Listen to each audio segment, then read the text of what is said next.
Magandang araw po. Welcome po muli sa ating programa. Pagdating sa pagdidesisyon, nadadalian po ba tayo o nahirapan? At masabi ba nating nagawa na natin ang pinaka-importanting desisyon sa ating buhay? Pag-usapan po natin yan dito po sa Asin at Ilaw.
Sa nakarang pag-aaral po natin, tinalakay natin kung paano magkakaroon ng tamang relasyon sa ating Panginoon.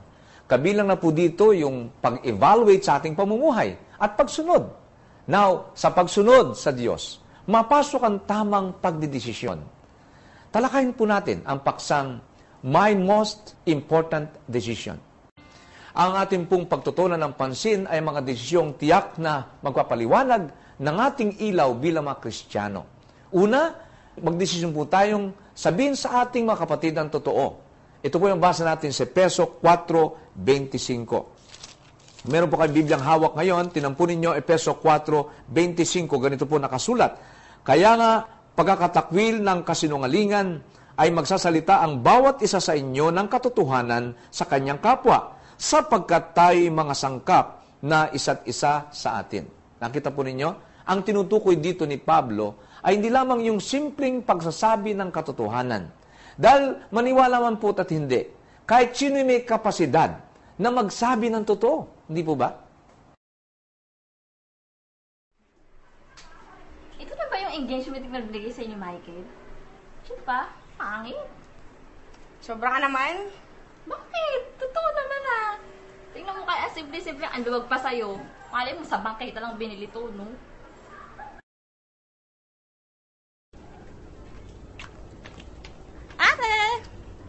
Huwag mo tawag-tawaging ate sa loob ng campus. Nakakahiya. Baka malaman ng mga classmate ko na may kapatid ako sa labas. Tsaka isa pa. Alam mo naman yung totoo, di ba? Hindi kita tanggap. Kita po nyo? Kahit sino pwede magsabi ng totoo. Pero tinutukoy ni Pablo po dito ay yung pagsasabi ng katotohanan. Na may pag-ibig. Di ba? Dapat meron siyang lakit na pag-ibig. At sasabihin natin ito sa ating mga kapatid na nakikita natin na may maling lifestyle sa kanilang pamumuhay, sa kanilang mga behavior, o mga maling desisyon, mga bagay na alam nating hindi nakakalugod sa Diyos. Very significant po, mga kapatid ko, ang mga bagay nito. Ang pagsasabi sa kanila ng katotohanan. Dahil nangangahulugan ito ng mahalaga sa atin ng pagkakaroon nila ng right relationship sa ating Diyos. At alam po natin, hindi madaling magsabi ng totoo sa isang kapatid, hindi po ba? Pwede tayong mapahiya, pwede tayong i-reject, pero hindi yun po yung focus ng ating buhay. Hindi po yun, kundi mapabuti po sila. Kaya sinasabi natin sa kanilang totoo. Nagsasabi tayo ng totoo dahil mahal po natin sila. At ayaw natin silang mapalayo sa ating Panginoon. Nahulugan din po na kapag ito'y ginawa natin, ayaw nating mabahiran ng dungis ang iglesia na kinamatayan ng ating Panginoon, ng kanyang banal na dugo na ibinigay. Kaya importanteng ingatan natin ang magandang patotoo ng iglesia ng ating Panginoon. Ay ikalawang desisyon, magkaroon tayo ng tamang pagkagalit. Wow, meron bang tamang pagkagalit? Sabi ni Ivan ako, pag galit ako, walang tama, walang mali, basta't galit ako. Pero dito po may tamang pagkagalit. Sa Efeso, Kabanatang 4, itutuloy po natin ang pagbasa, 26 hanggang 27, ganito po ang ating mababasa. Kayo'y mga galit at huwag kayong mga kasala. Huwag lumubog ang araw sa inyong galit. ni bigyang daan man ang dyablo. So, ang pagkagalit ay common. Walang tao hindi nakakaranas na magalit. Mga bata pa nga po ay marunong magalit kasi human reaction po yan, di po ba? Pero ang point ni Pablo, huwag nating hayaang kontrolin tayo ng ating galit. Yun pong ibig niyang sabihin. Binigyan niya tayo ng mga advice na huwag patagalin ang galit na naramdaman po natin.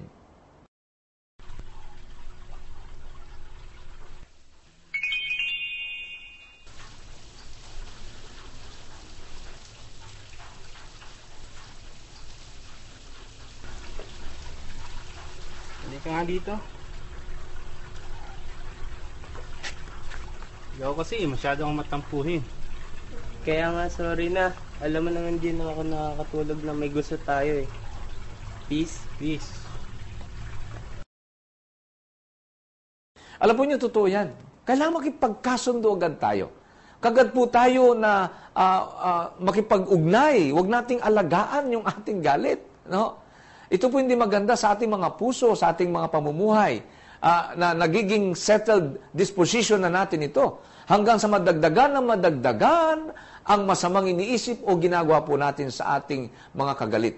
Kaya pagdesisyonan po natin na makipagkasundo kaagad. Ano? At ito po ay magandang bagay.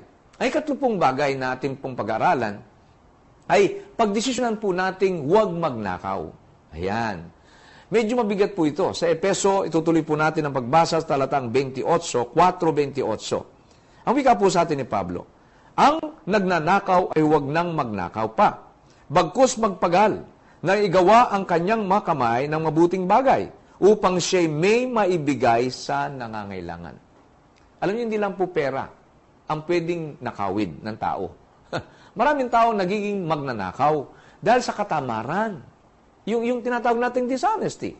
At sa oras ng trabaho, maraming nagnanakaw niyan.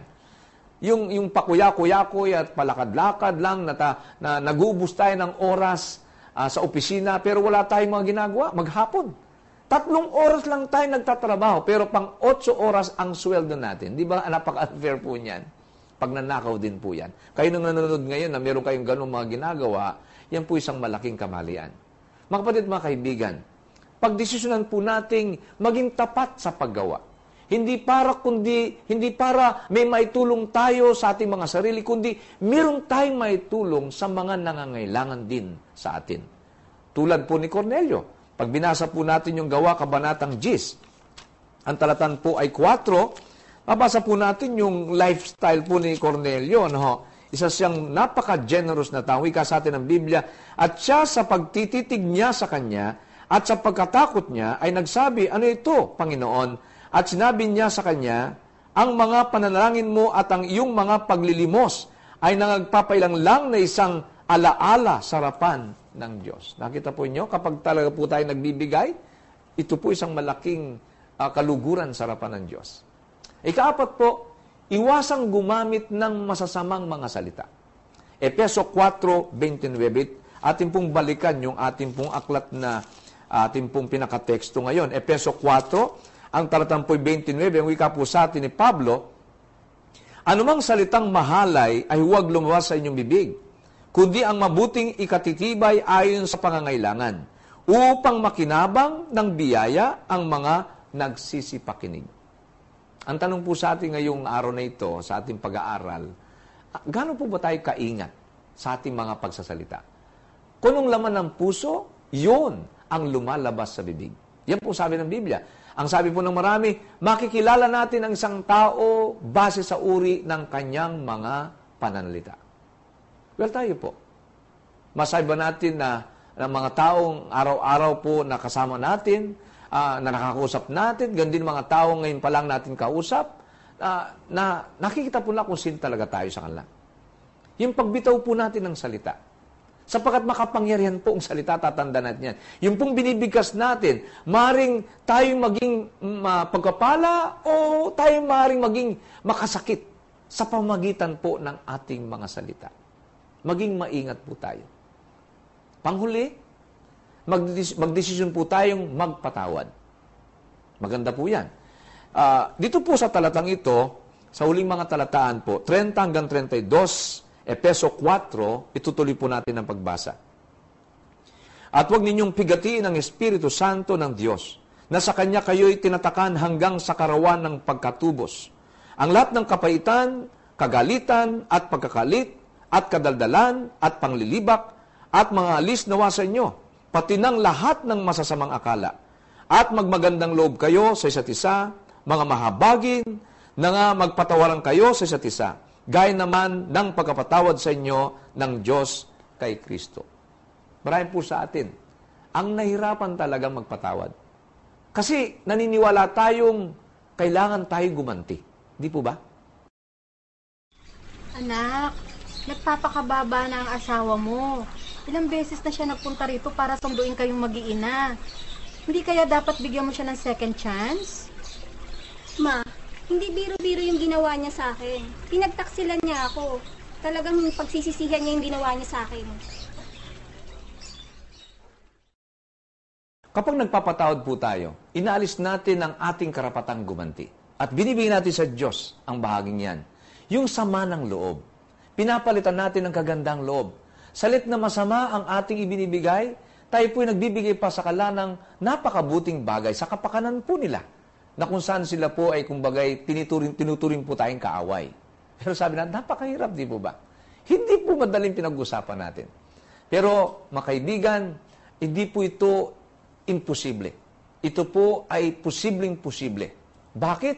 Kapag humingi po tayo ng guidance sa Panginoon, kapag ang goal po natin ay ma-restore ang relationship sa ating kapwa, lalo na sa ating mga kapatid, sa panampalataya, ay ito po ay magiging posible. Magdesisyon lang po tayo. At ang desisyon yan ay makapagre-restore sa nasirang relasyon po natin sa kanila. Yan ang ginawa sa atin ng Diyos, di po ba? Yung nasirang relationship po natin sa Kanya, nire-restore po niya yon upang magkaroon po tayo ng isang malusog na ugnayan sa Kanya bilang ating Diyos. Mga kapatid, magagawa po natin ang lahat ng ito. Ang mga desisyong higit na magpapaliwanag sa ating ilaw bilang mga Kristiyano. Ang sikreto ay ang commitment natin na magkaroon ng tamang relasyon sa Diyos at gawin ang mga tamang desisyon base sa relationship natin sa Kanya. Nawa po ay naging pagkapala po sa ating lahat ang paksang ating tinalakay sa araw pong ito. Alam niyo po ba na ibang ating change life ngayon sapagkat 2 beses nating nakausap ang ating panahon ngayon. Bago pong bagyong Ondoy and after sila masalanta ng bagyong ito. Abangan po natin ang testimony ni Pastor Menard Amoroso. Ngunit bago po yan, narito po muna ang isang napagandang bilang mula po sa EFVV Church Choir.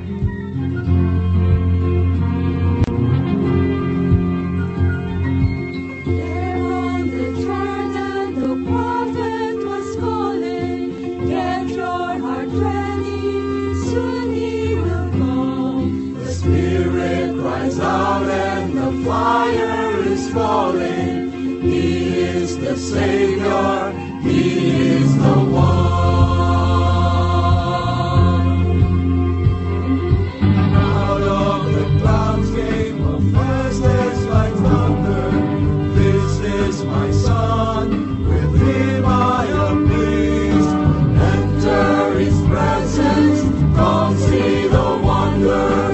When you see Him, you have seen me.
are humble, stood there amazed at what they have heard. He is the one, come and behold him, the one you waited for. This is my son, come now and listen. He is the light and the dawn. Open your eyes to his glory. In him my kingdom dwells. Jesus the hope, the Messiah. He is the one. He is the one. Come and behold him, the one you waited for. This is my son. Come now and listen. He is the light and the dawn. Open your eyes to his glory. In him my kingdom dwells. Jesus the hope, the Messiah. He is the one. Jesus the hope, the Messiah. He is the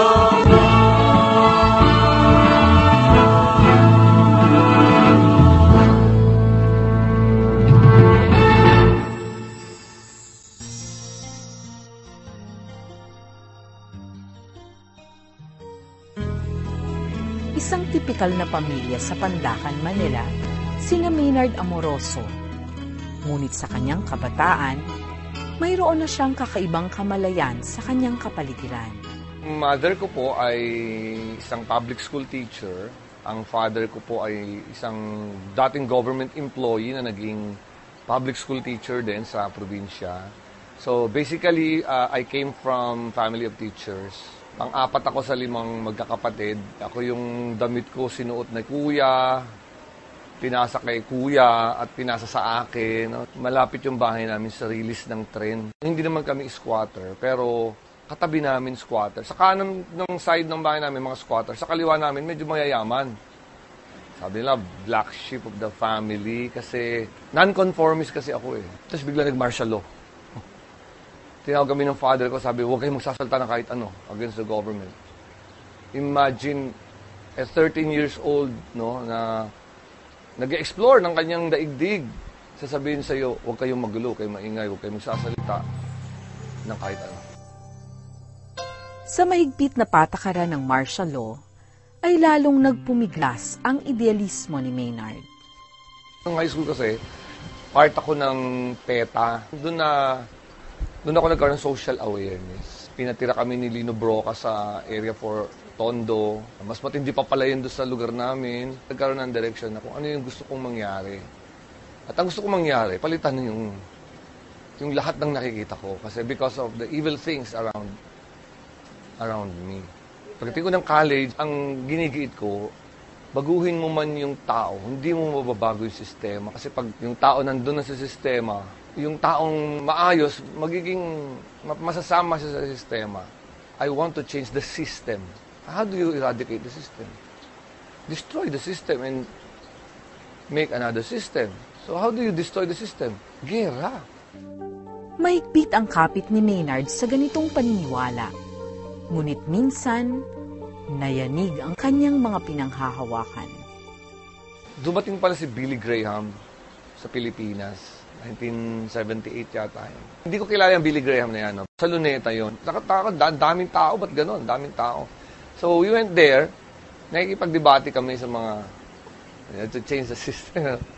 Pero alam mo, would you believe, kung nagsasalta yan si Mr. Graham, si Billy Graham, pumapasok siguro sa isip ko, sa tenga ko yung mga sinasabi niya eh.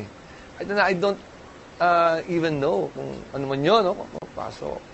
Kaya nung tinanong ako ng classmate ko, pag mamatay ka, saan ka pupunta? I think, sabi ko, parang narinig ko yung tanong niya ni Billy Graham eh. Sabi ko, shock, ano, death. What is death? Sabi ko, Tapos habang naglalakad ako, kakita ko ng pusang namatay, nasa gasaan. Sabi ko, ano, parang pusa lang ba tayo? Pag namatay, gano'n na lang. Sabi ko, baka hindi yata gano'n. So I started asking, ano bang meron pa after this? And then somebody gave me a wonderful friend of mine gave me a book, a Bible. Sabi ko sa sarili ko noon, yan ang pinakahuli kong babasahing libro. Yan pag wala na akong magawa, babasahin ko yan. Sabi ko sa sarili ko. Nag-start akong mag-aral noon. Magbasa. And habang binabasa ko yung Word of God, parang buhay na buhay yung words. Naglilip from the pages. Parang nakausap ako. The gospel was shared to me Wednesday night. I thought hard enough. And then I asked question. Pag hindi ako natutulog, nagpunta ako sa Luneta. Troubled ako eh. Troubled ako sa mga narinig ko, sa mga nabasa ko sa scripture. Gusto ko lang mag-isa. I sat sa isang lugar sa Luneta na maraming damo. Then I really talked to God. I prayed hard. Kung talagang totoo ka, Lord, sabi ko, I really have to see you. In His own way, sa own experience ko, I saw an image na napakalaki-laki nga, malaking image in front of me. And I cried. Magdamag, umiiyak ako. Hanggang kinabukasan ng Saturday, umiiyak ako. ROTC ko noon. Nagmamarcha kami sa ground, umiiyak ako. Nakakahiya. Kasi puro lalaki yun eh. Nung night na nagpray ako sa may Luneta, I received Jesus Christ in my heart. Nabaliktad lahat ng paniniwala ni Maynard. Ngunit may ibang pagsubok ang naghihintay sa kanya. Pagsubok na nagpatibay sa kanyang natagpo ang pananampalataya. Nag-Bible study na ako noon. Meron kaming gathering doon sa lugar sa Luneta.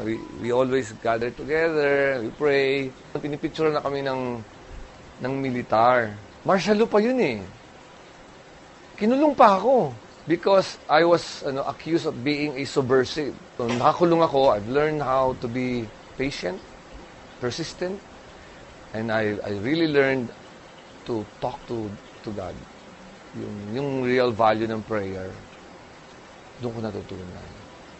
At saka, yun yung final chapter eh. Kasi doon ko nakita yung mga aktivista na gustong baguhin yung sistema. Nanonood kami ng TV, pag lumabas si Marcos, binabato nila. Andun yung hatred. God have to close the book sa chapter na yun ng buhay ko na parang sinabi niya sa akin, tama yung direksyon ko. Hindi sistema ang babaguhin. Tao.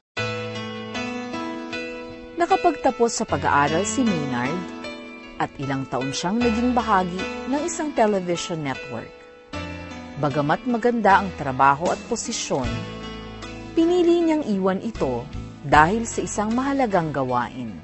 Resign ako sa GMA because my wife and I, nag-put up kami ng isang preschool because we believe na ang gospel should be taught at an early age. Hanggang sa lumaki yung school. From a one-room preschool, naging elementary school siya. Yung wife ko, hindi niya nakaya yung i-manage. Ngayon, higit na sa 600 ang kanilang estudyante sa elementary at high school at magkatuwang sila ni Lida sa pagtutok sa mga kabataan. I'm teaching Philippine history because I know I have something to tell sa mga estudyante ko. Na ang bayan natin, napaka-blessed ni Lord, napaka-mahal ng Diyos. Kaya mapalad tayo sa lupang ito. Kailangan natin mahalin. Sabi ko, ito mga bata lang ito eh. One of these days, baka maging mayor sila. Maging congressman sila, baka maging senador sila. Baka maging presidente sila. Ang tanong, anong meron sila? Kung presidente na sila. Kung hindi sila naturuan ngayon habang bata, kung paano mag-govern properly the way God wants them to govern. Dahil sa pag-ibig ng Panginoong Hesukristo, naging radikal ang pagbabago sa buhay ni Teacher Maynard. The radical change is my attitude and my mind. Nagkaroon ako ng mas malalim na respeto sa bayan, Karoon ako ng respeto sa in-authority, kahit na hindi ko sila binoto. Pag nanalo, I believe in them. Kasi si Lord naglagay sa kanila doon. Before, ang tingin ko, to change the society, kailangan talaga ng isang madugong digmaan. Until finally, nabasa ko sa Galatians, na si Jesus Christ, the crucify, para sa akin. At yung crucifixion, it's a bloody way to die. Sabi ko, may nagsabi sa akin isang Christian na, actually may dugo ng tumulo para sa pagbabago mo.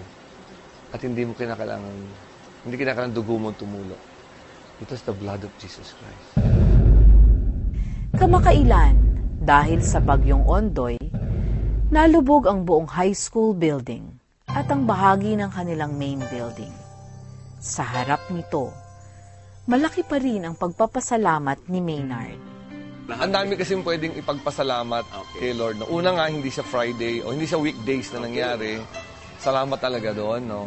Pangalawa, hindi siya gabi. Pangatlo, nakita namin na yung kamay ni Lord, andi dito pa eh. Hindi talaga tayo tagalupa eh. Ginagawa ni Lord talaga yung mga bagay na hindi ka makukontento dito sa lupa. Inisip ko na lang, nagsimula naman kami, wala rin yun eh. We are picking up the pieces that was left by the flood. Pero I'm sure, tutulungan ako ni Lord. Kasi tinulungan niya ako noon eh. So, binabalikan ko lang yung experience ko, yung past na ginawa ni Lord sa akin. Parang si David, no?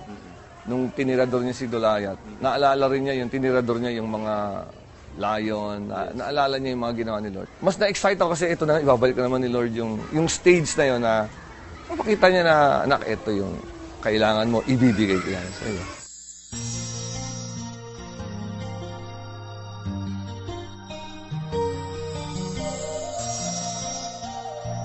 Maraming salamat po, Pastor Maynard. Alam po nyo, napakaganda po ng halimbawang pinakikita nyo sa amin ngayon na sa kabila ng lahat, grateful pa rin po kayo sa nangyari sa buhay nyo sapagkat alam ninyo na lahat ng yan ay pansamantala mga bagay lamang.